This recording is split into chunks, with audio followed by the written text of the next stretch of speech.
O'zbekiston bo'yicha uyamoqchi bo'lgan insonlarni bugun barcha savollarga javob berishga harakat qilamiz. Mijozlarimizdagi eng katta qo'rquv umri davomida o'sha yiqqan, niyat qilgan uyini olishida aldamasligi. Yarimga kelib u to'xtab qolyapti, yarimga kelib pulsi qochib ketyapti. Xullas shunaqa muammolar hamma ijtimoiy tarmoqlarda hammani og'zida yurib tushyapti. Oddiy mijoz sifatida aytaman, o'zi aldamaysizlarmi? Endi hujjat sifatida ko'pchilik har xil xayolga boradi. O'zi hujjat qanaqa? Uni ichiga kirgandan keyin asosiy qurilish nima asosida, foydador asosida qulayotganligini hujjatlarni etap-etap bilsa bo'ladi. Hozir mana yana Samarqand shahrida shunaqa qaynoq tochkalar bor. Yaqin 5 yildan keyin umuman boshqacha joy bo'ladi. Samarqandda o'zi bitta bulvar bor, ikkinchi bulvar Zaliniyada bo'lyapti. Loyihalarni keyinchalik tomoshabinlarimizga onlayn ko'rsatib boramiz. Uy joylarning narxi tushadi deb kutib turganlar ham bor ekanda. Endi shu o'tgan 5 yillik bilan keyingi 5 yillikni bir solishtirib bir prognoz bera olasizmi? O'zi qanaqa bo'ladi? Uy joylar narxi tushadimi, ko'tariladimi? Oradan necha yil o'tdi? 7 yil. 7 yil ichida biriga bir o'sdi. Endi tasavvur qiling 10 yildan keyin nima bo'ladi? 15 yildan keyin nima bo'ladi? 16 yoshli qizcha kelib, ayni paytda bizlardan uy olib ketganda, oylik to'lov 3,5 million so'mdan. Agar 30 million pulingiz bo'lsa, qayerdan uy olishni maslahat beraman? Shu bois Farrunaga aytganlik, birinchi navbatda manzil, ikkinchi navbatda ichki planirovkasi va so'nggisi, eng asosiysi uyni kelajakdagi bo'lgan narxi. Yer qimirlashi boyagi katta vaznni tebratganda o'zini vazni bilan maksimalni chap o'ng tomonga olib ketadi-da, o'zini vazni bilan. Nimaga odamlar uy olishda past qavatlarda ko'proq xohlashadi? Umumiy qilib aytganda, narxni havodan olib qo'yilmaydi, o'sha aniq asosi bor demoqchiman-da. Assalomu alaykum azizlar. YouTube'da yangi loyiha. Samarqand shahridan, Samarqand viloyatidan, umuman butun O'zbekiston bo'yicha uyamoqchi bo'lgan insonlarni bugun barcha savollarga javob berishga harakat qilamiz. Men hozir mijoz o'sha pozitsiyasida oldimda mutaxassislar bor. Mutaxassislardan sizlarni qiziqtirgan savollar, qo'rquvlar, xavflar va kelajakda kutilayotgan jarayonlar bo'yicha barcha savollarni beraman. Videoni oxirigacha tomosha qiling. Mana shu videoni ko'rgandan keyin uy olsangiz, inshaalloh o'z xohlagan, aldanib qolmaydigan uylarni olishingiz mumkin bo'ladi. Assalomu alaykum. Assalomu alaykum. Va alaykum assalom. Hop, men yonimda Faridun aka hamda Elyor aka, Faridun aka, Elyor aka kirish qismi sifatida auditoriyaga o'zlaringizni bir qisqagina tanishtirib olsalar, Faridun aka sizdan boshlasak. Yorqinjon, rahmat taklif qilganingiz uchun. Ismim Faridun, bu aytganingizdek, shu Maroqam uylarini tashkil topganiga 3 yildan ziyod bo'ldi. Shu qisqa vaqt oralig'ida mingdan ziyod mijozlarimizni uy joyli bo'lishiga o'z hissamizni qo'shdik va bundan juda mamnunmiz. Hozirgi pozitsiyamizda qurilishni o'zimiz qilish rejasidamiz. Qurilishni boshladik. Nasib bo'lsa agar bundan kattaroq muvaffaqiyatli, bundan kattaroq rejalarni amalga oshishiga nasib inshaalloh o'z hissamizni qo'shamiz. Rahmat. Elyor aka, sizni Samarqandda ko'p kishi tanir ekan. Ko'p kishi siz haqingizda gapirsak bo'lyapti. Endi yana ham auditoriyaga bir o'zingizni tanishtirsangiz. Shu ko'pchilik meni bloger deb o'ylaydi. Meni ismim Elyor Aminov. Faridun akam bilan ishni bir vaqtda boshlaganmiz. Bu akamiz mendan oldin boshlaganlar. Faridun akam, ustozim, akam. Shu Maroqam sohasida o'zi biz boshlashimiz uy joy, недвижимость sohasidan boshlab, mana Xudoga shukr, to qurilishgacha borib yetib kelyapmiz. Shu videoda ham aytaman-ku har doim. Hali bu boshlanishi, endi to'xtash yo'q deb. Shu sababdan Samarqand bozorida shaxsan o'zimizni qurilishlarimizni boshlab o'rganamiz. Yana davom ettirib, Xudo xohlasa bizlarni ishongan, mamnun mijozlarimizni yanada xursand qilishga harakat qilamiz. Endi savollar berib boraman. Bu oddiy mijoz tilidan savollar bo'ladi. O'shanga agar kimda fikr bo'lsa, bemalol to'ldirib ketaveramiz oddiy podkast ko'rinishida. Birinchi savol. Uy sotib olishda, mana shu tajribalaringizda, mana uy sotib oladigan odamlar, mingga yaqin klientlar keladi. Ularda eng katta qo'rquv nimadan iborat? Shu savolingizga men javob beraman, agar ijozat bersangiz agar. Mijozlarimizdagi eng katta qo'rquv o'zi mijoz umri davomida bitta yo ikkita uy oladi. Va bu katta qaror qilishga katta mas'uliyatni his qiladi. O'sha vaqtda qo'rquv umri davomida o'sha yiqqan, niyat qilgan uyini olishida aldamasligi, to'g'ri uy tanlashiga, uni infratuzilmalariga, keyinchalik uni kerak bo'lsa investitsiya uchun sotishiga o'ziga har doim plus, ya'ni ijobiy hal bo'lishini xohlab qaror qabul qilishga qo'rqadi. Asosiy maqsad shu. Men bitta qo'shimcha qilaman. Hozirda qurilishlarni ko'ryapsiz, juda ham Samarqandimiz gullab yashnayapti. Shu bois hozir ko'p joylarda qurilishlardan asosiy eng katta muammosi bu hujjat. Ya'ni qurilishda bo'lmagan hujjat ishonchsizlik va u qurilish oxirigacha yetib bormayotganligi. Yarimga kelib u to'xtab qolyapti, yarimga kelib quruvchi qochib ketyapti. Xullas shunaqa muammolar hamma ijtimoiy tarmoqlarda, hammani og'zida yuribdi shu gaplar. Shu eng meni fikrimcha eng qo'rqadigan narsa shu holat. Mijozlarni, ya'ni aldanmaslik. Oddiy mijoz sifatida aytaman, o'zi aldamaysizlarmi? Odamlar. Endi o'shani qarang tagiga kiramiz. Hujjat dedingiz, men mijoz bo'lsam, nima hujjatlarni tekshirishim kerak? Birinchi ishonch bo'lish uchun. Yoki hamma ham yurist emas yoki mutaxassis emas. Ba'ziy nimadir shuna ko'rsa, ha bo'ldi, bunga ishonsa bo'lar ekan degan narsa bo'lsa. Hujjat sifatida biz o'zi aytamiz akam bilan, o'shani men ekranga ham qo'ysangiz vobshe zo'r bo'lardi birdan. Hujjat o'zi asli qanaqa bo'ladi? Hujjat mana shu qurilish kompaniyasini birinchi navbatda o'sha firma, korxonani yerni qarori, ya'ni kadastr hujjati yoki hokim qarori birinchi navbatda. Yerga bo'lgan huquq. Ikkinchi navbatda o'sha qurilishda APZ, ya'ni ruxsatnoma.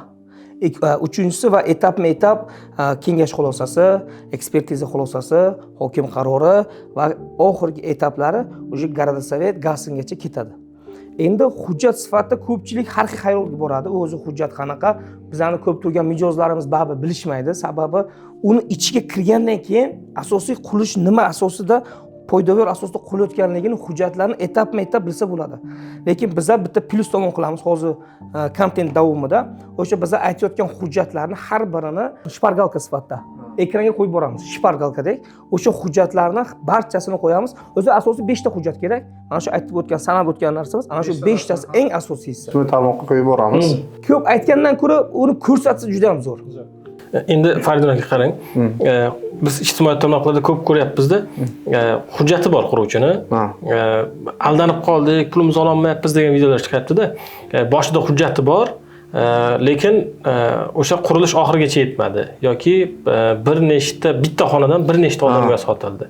Shunaqa holatlar bo'lib turib, quruvchi qamalib ketdi-da, odamlar aldanib qo'yadigan holatlar bo'lishi mumkin. Zo'r savolni ko'tardingiz.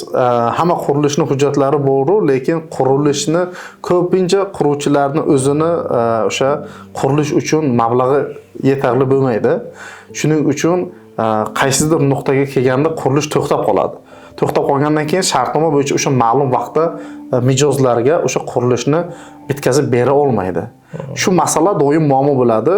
Yaqinda shu masalaga yechim topish uchun escrow tizimini ishga tushirilgan. Bu отдельный mavzu. Buni boshqa bir yana video qilsak agar to'liq yo'yib beramiz, katta narsa.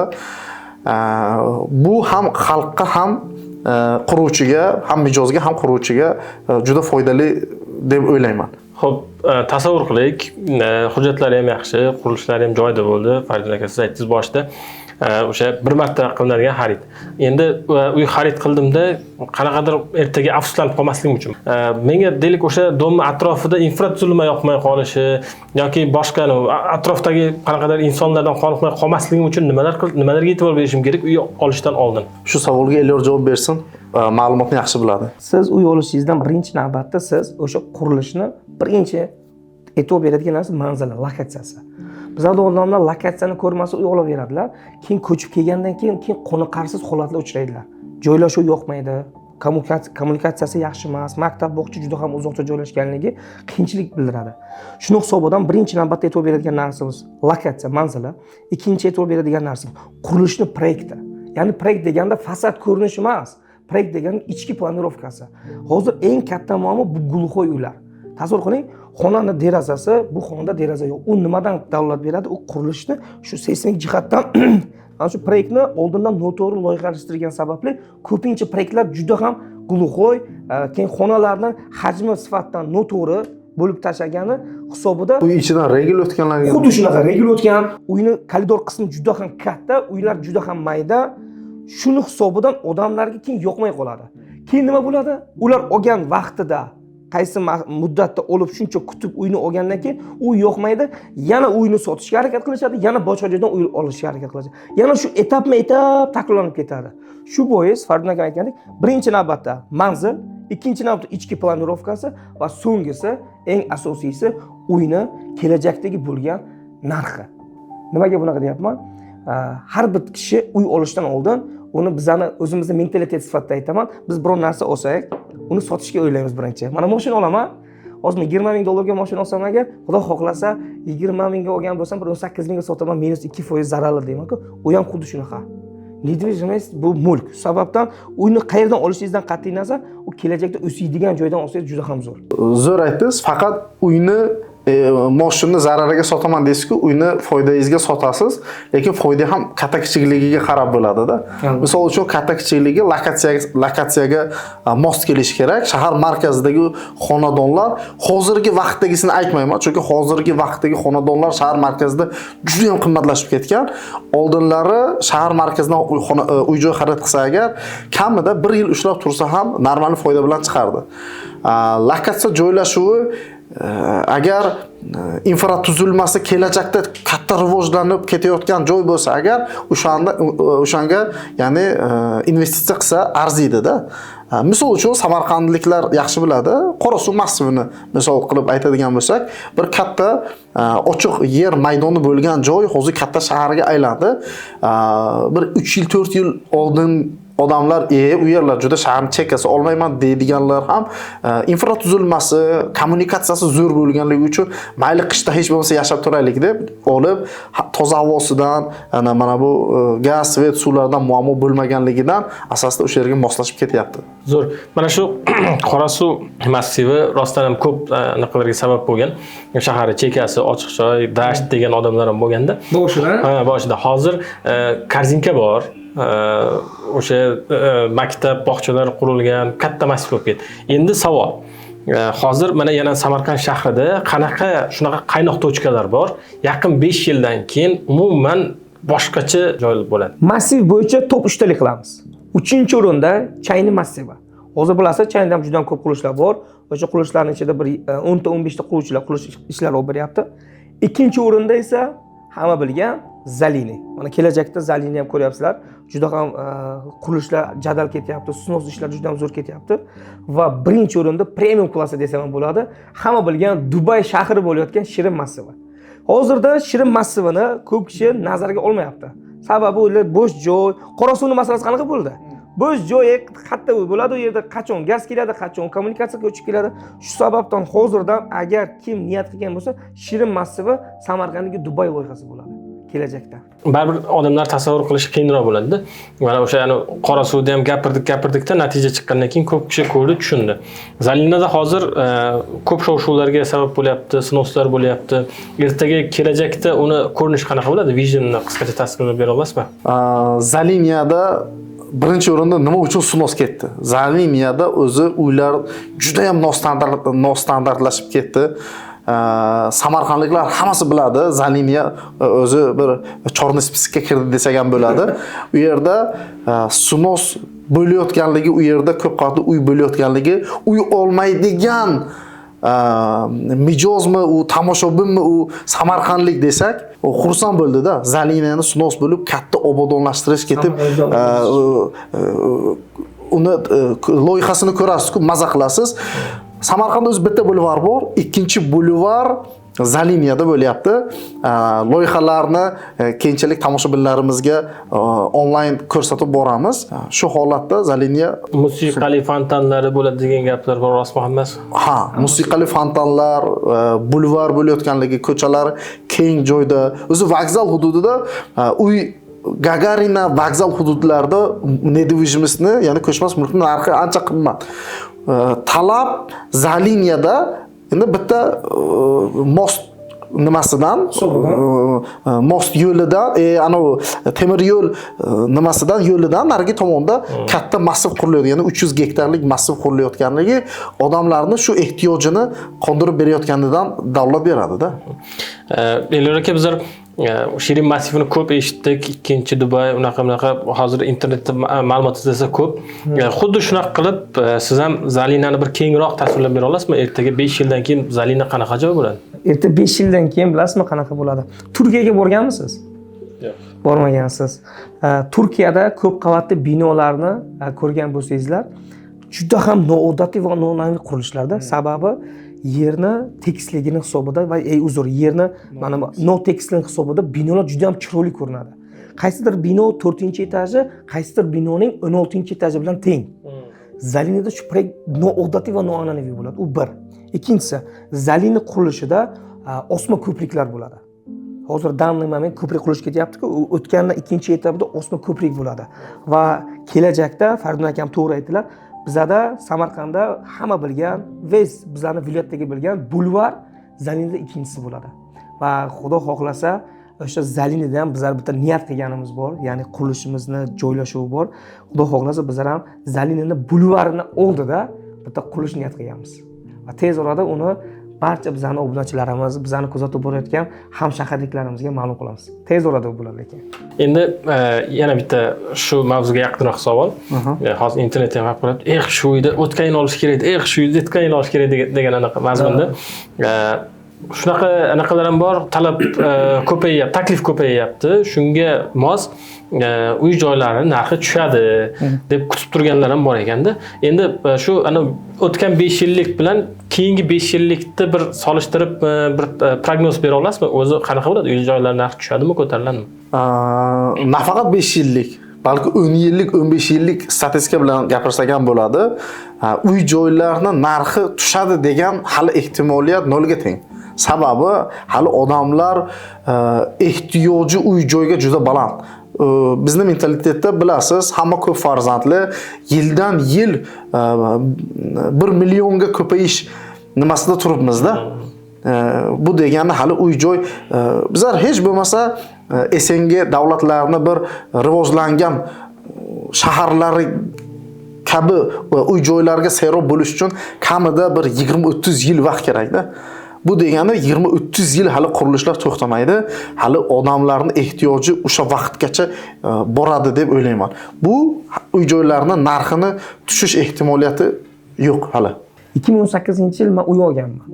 Birinchi uyim. Mana bu kishi o'zlari shaxsan menga o'sha vaqt yordam berganlar. 2018-yil, 17-yil shaxsan o'zimning uyimni olganimda Qorasuv massividan 1 kvadrat metrini ta'mirlangan uyni 4.700.000 so'mga olganman. 4.700.000. Ana shu massivda hozirda 1 kvadrat metr 8.600.000. Oradan necha yil o'tdi? 7 yil. 7 yil ichida biriga bir o'sdi. Endi tasavvur qiling 10 yildan keyin nima bo'ladi? 15 yildan keyin nima bo'ladi? Inflyatsiyaning hisobida u narxlar nereal o'sib ketadi. U hozirdan nereal edi, lekin o'sha vaqtda oddiy holat bo'ladi. Hozir o'sha raqobat kuchayapti, takliflar ham o'z navbatda o'sha oshib boryapti.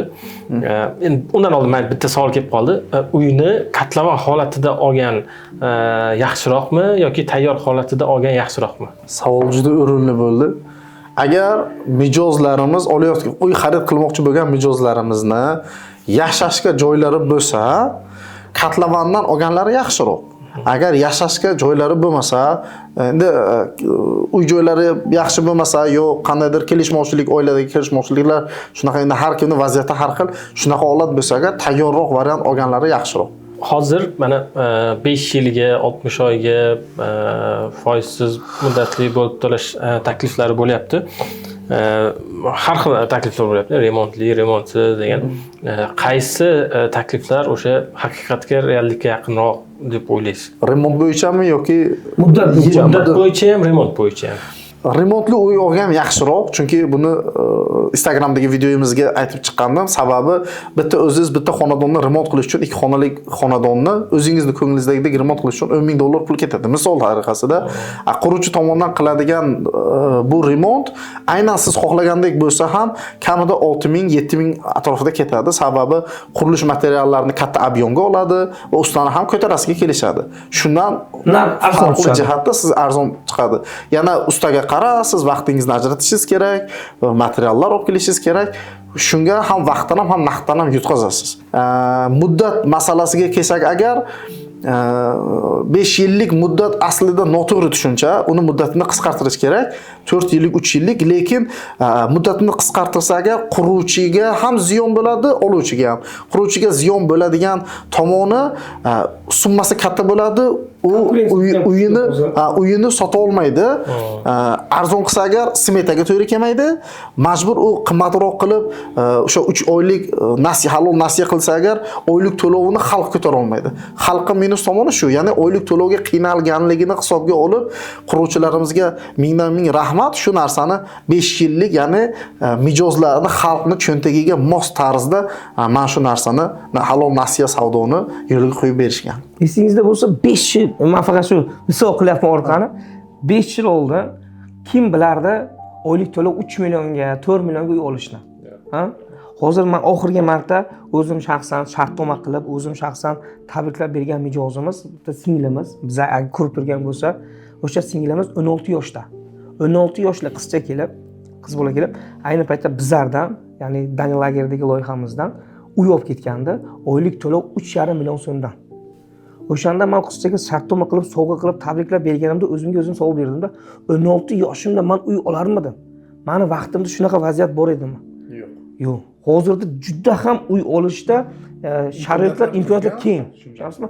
O'shani qo'ldan boy bermaslik kerak. Har bir inson shaxsiy o'zini uyiga ega bo'lishi kerak. Xo'p, keyingi savol. O'sha yaqin ukangizman.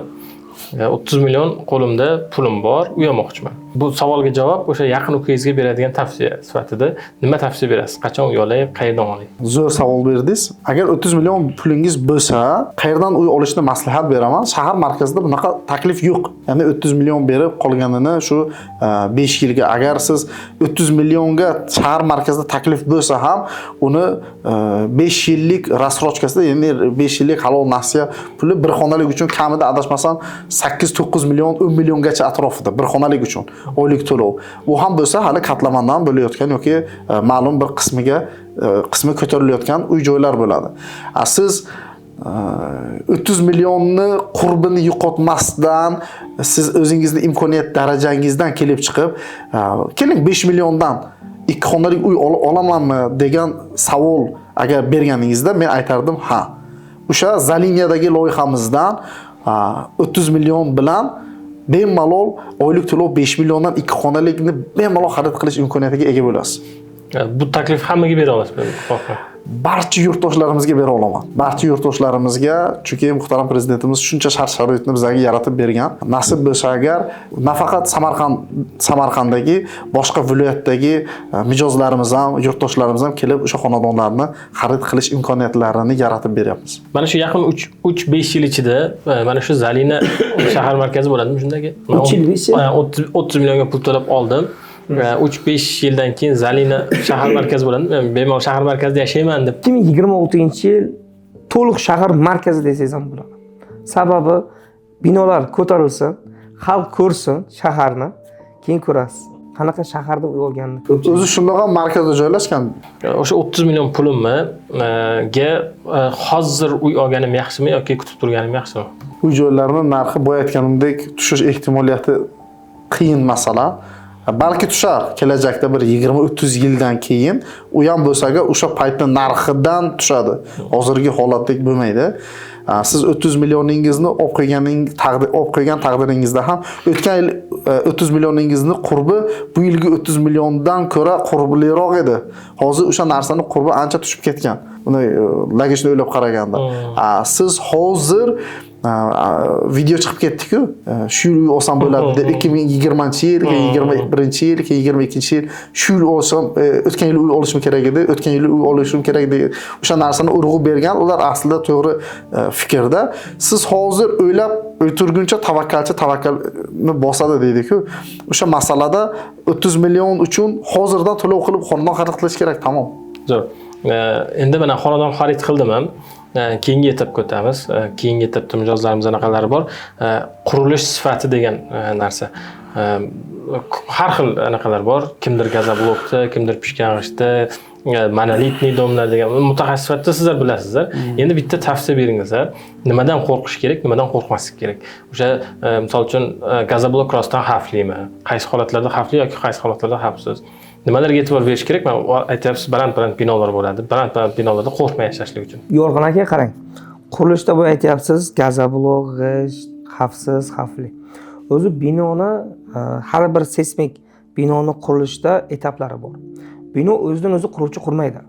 Har birini ekspertiza xulosasi, yerni zichligi, hammasini ko'rib, har bitta betonni kubidan, masalan, beton boshlasa, har biridan gasinga, tashkilotlarga o'sha betonni markasini ko'rsatib, har birini tekshiruv bo'ladi. Rahmat, birinchidan. Ikkinchidan, bino gazoblok sifatida deyapsiz. Gazoblokni ko'pchilik gazoblok deganda yomon xayolga boradi. Gazoblokni o'zi qanaqaligini ko'pchilik tushunmaydi. Hozirda bizni bozorda, ya'ni Samarqand bozorida reklama qilish emas, avtoklavni Arton gazobloki bor. Juda ham sifatli ekan. Hozirda ko'p binolarda avtoklavni gazoblok Arton ishlatilmaydi. O'zimizni ishlab chiqarilgan qo'l bola gazobloklar ishlatib, keyin aytadi, meh ursam to'kilib ketadi, devorni aytarsam tushib ketadi. U bo'lishi aniq. Sababi uni hech qanaqa oldida atkoslarida uslichili qo'yilmagan, u binoni hech qanaqa muvozanatiga zichlab qo'yilmagan. U shuni havoga turgan narsalar. Bu videolardan ko'rdim o'zi, kecha o'zim ko'rdim. Shunaqa binolarni ham burib ham ko'rdik bizlar. Shu sababdan gazoblok deganda yomon xayolga bormang. Gazoblok nimaga ishlatiladi? Sababi gazoblok fasad jihatdan, fasadi u majburiy gazoblok qilgandan keyin bazalt, split qilib, membrana qilib, hozirgi zamonaviy metalli keramika, kafelar qilib, fasadchasini juda ham izolyatsiya bo'ladi. Ichkarida hech qanaqa sovuq, tovush o'tkazmaydi. Gazoblok yengilligi sababli ko'p qavatli binolarda binoni o'z bilasiz, yer qimirlashi hisobda muvozanatni yo'qotmaydi. Gazoblok yaxshi narsa, lekin qanaqa gazoblok deganda avtoklavni gazoblok. Ya'ni o'zini bug'ga pishirilgan, bug'langan gazoblok, avtoklavni gazoblok zo'ri. U yomon narsa emas. Ko'pchilik hali ham shu narsaga e'tiborsiz qiladi. G'isht deganda g'ishtni ham anonsi bor. Binoni balandligi bor. G'isht ko'pincha baland binolarga ruxsat berilmaydi. U ruxsat berilsa ham u to'g'ri kelmaydi. Og'irligi sababidan u binoda endi o'zini g'ishtni ham etabini o'zi tasavvur qiling. Tasavvur qila olasizmi? 15 etajli bino g'ishtdan qurilgan bo'lsa, даже aqlga sig'maydi-da. Imorat qancha baland bo'lsa, g'ishtli bo'ladi-ku, yer qimirlashiga o'sha ma'lum bir 3 ballik, 4 ballik yer qimirlashi boyagi katta vaznni tebratganda o'zini vazni bilan maksimalni chap o'ng tomonga olib ketadi-da, o'zini vazni bilan. Bino sinmasa ham u fasadni chasti uni apishga qilingan holat to'kilib ketadi. O'zi binoni to'liq 16 qavatli binomiz u bazalt, u gazoblok bo'ladimi, g'isht bo'ladimi, asosiy ushlab turgan u monolit. To'liq. U beton. Shu joyda yana bitta zo'r savol kelib qoldi. Fardin aka, bunga menimcha siz javob bera olsangiz kerak. Nimaga odamlar uy olishda past qavatlarda ko'proq xohlashadi? Odamlar baribir mana hozir Elyor aytgandek, g'isht hali ham talabda, lekin gazoblok hali odamlarning ishonchiga kirganda yo'q. Nimaga? Chunki g'isht 2000-3000 yildan beri ispitaniyaning sinovdan o'tib kelyapti. Siz aytganingizdek, odamlar tarixni ko'rib o'zini kelajagiga xulosa qila oladi. Boyagi pastki etaj ham xuddi mana shunga o'xshaydi. Nega? Chunki odamlar oldinlari svet ko'p o'chishidan qo'rqib, yuqori etajdan uy xonadon xarid qilsam agar yana svet o'chib qolsa, lift ishlamasa, shuncha yuqoriga tushib ya'ni chiqib tushishim qiyin degan tushuncha bilan past etajni xohlashadi, lekin bu xato fikr. Chunki hozir ko'p novostroykalarda tom qismiga quyosh paneli, generatorlar qo'yib, liftni svet o'chgan taqdirda ham ishlatish nimasini o'sha yo'nalishini qo'yib beryaptilar. Bu birinchisi. Ikkinchisi, svet kelajakda o'chishi mumkin degan tasavvurotlar endi 21-asrda yashayapmiz. Yildan yil bu kamayib asosda butunlay bartaraf etiladi. Chunki O'zbekistonda bu narsaga allaqachon cheklov qo'yilyapti.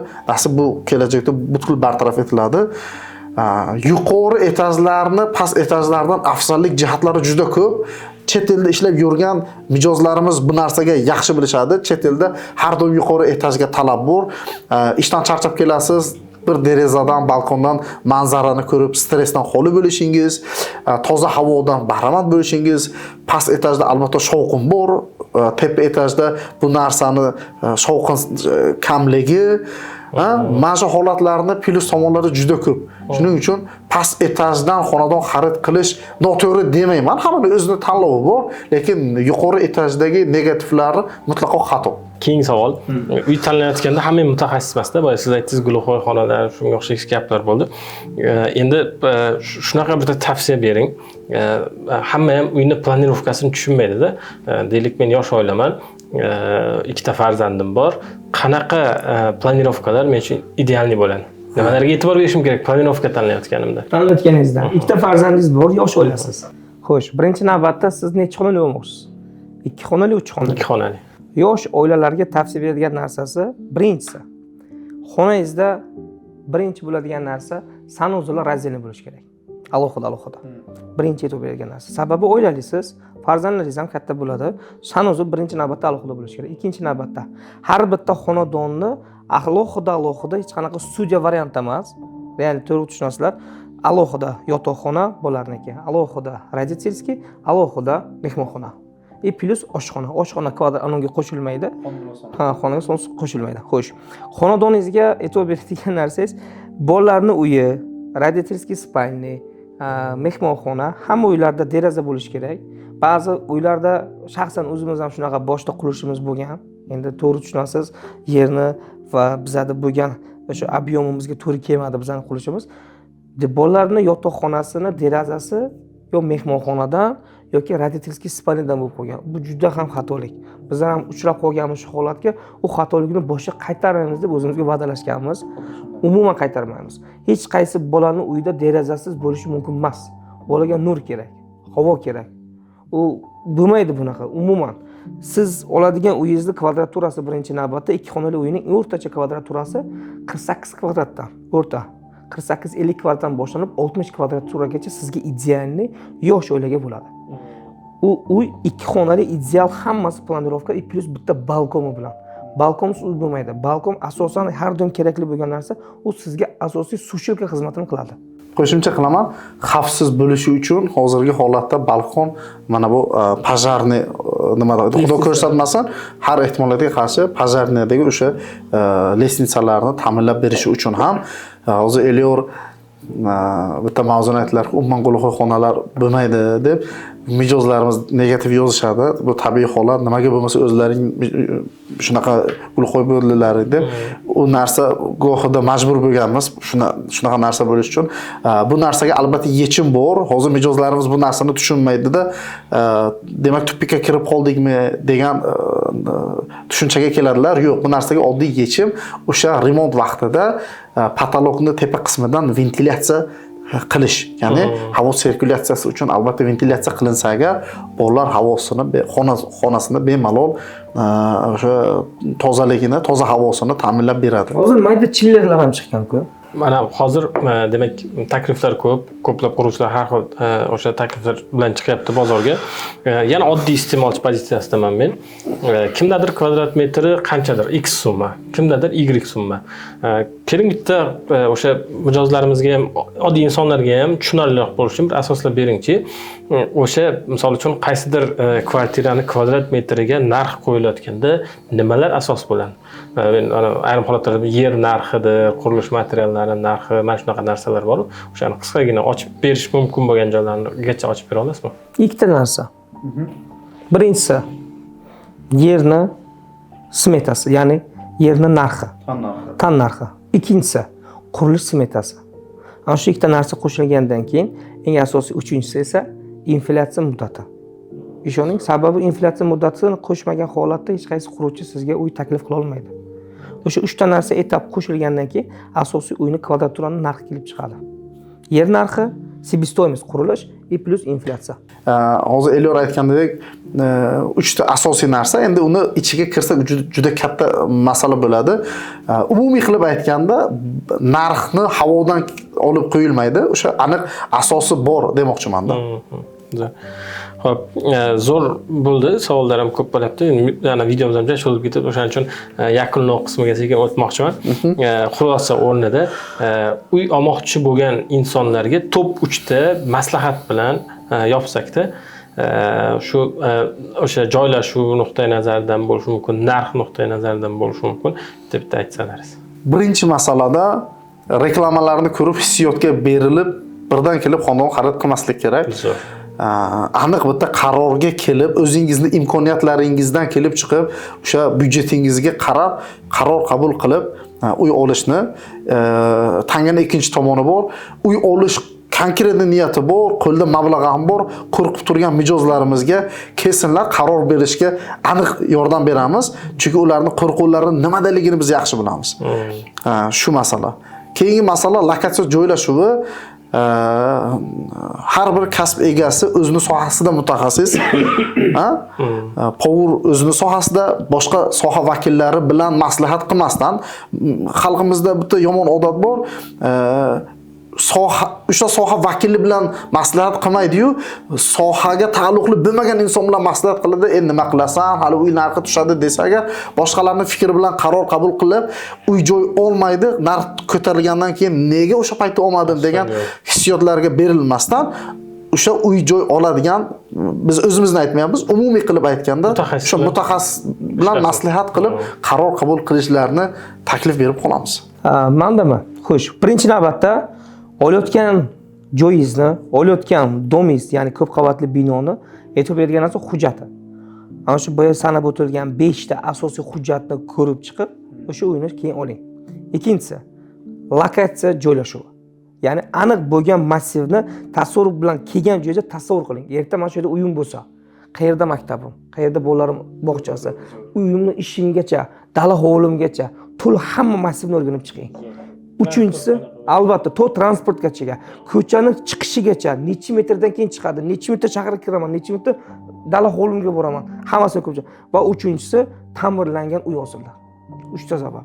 Sababi ta'mirlangan uyni bo'ya o'tdik, qissa qilib o'tdik. Ta'mirlangan uylarga asosiy foyda beradigan u mijozga foyda beriladi.